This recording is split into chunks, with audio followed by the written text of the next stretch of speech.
Jake thought he'd nailed the perfect side hustle, building custom software from his apartment, no boss, no drama. That was until his latest client, a sharp-tongued startup founder named Leela, dropped a bombshell. She needed the entire project rebuilt in 72 hours, or she'd sue him for every penny he had. For Jake, this wasn't just a deadline, it was a fight to save the life he'd scraped together after getting laid off 6 months prior. He'd poured every cent into his home office, maxed out his credit cards on equipment, and now, one mistake could send him crashing back to his parents' couch.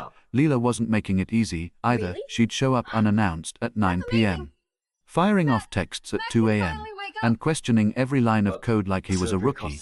Jake's friends told him to walk away, to let her sue and start fresh, but he couldn't. This wasn't just about money. It was about proving to himself that he could hack it on his own, that he wasn't the failure his old boss made him out to be. On the second night, exhaustion hit hard. Jake fell asleep at his desk, waking up to his laptop dead and 3 hours gone. Panic set in as he realized he was already behind. He chugged 3 energy drinks, splashed cold water on his face, and dug in, only to hit a wall.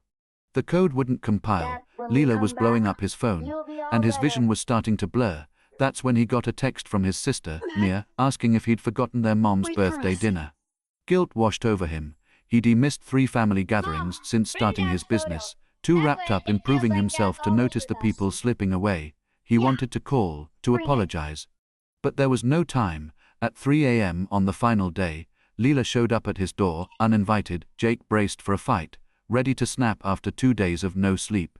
But instead of yelling, she handed him a coffee and said, "I know I've been tough, but I'm not just fighting for my startup. My brother's medical bills are piling up, and this software is the only way to keep his treatment going." Suddenly, everything shifted. Jake wasn't just building code. He was helping someone else hold on to their family, just like he was trying to hold on to his own independence. They worked side by side for the next 12 hours, no more arguments, no more demands, just 2 people fighting for something they cared about. When the clock struck 10 a.m., they hit submit.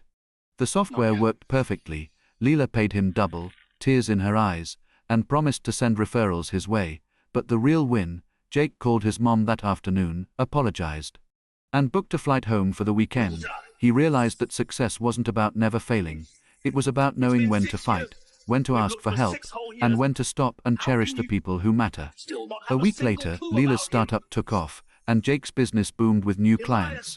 But the moment he remembers most isn't the payout or the praise, it's sitting at his parents' dinner table, laughing with Mia, and realizing that the life he'd been fighting for was already there, if he'd just slow down long enough to see it. We've all been there, right?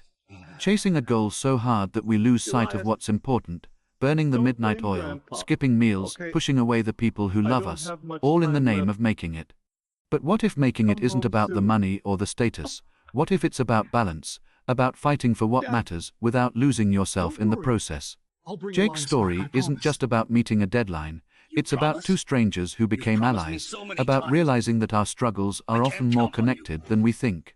It's a reminder that even when life throws you a curveball, whether it's an impossible deadline, a financial crisis, or a fight with someone you care about, there's always a way through if you're willing to listen, to adapt, and to keep going.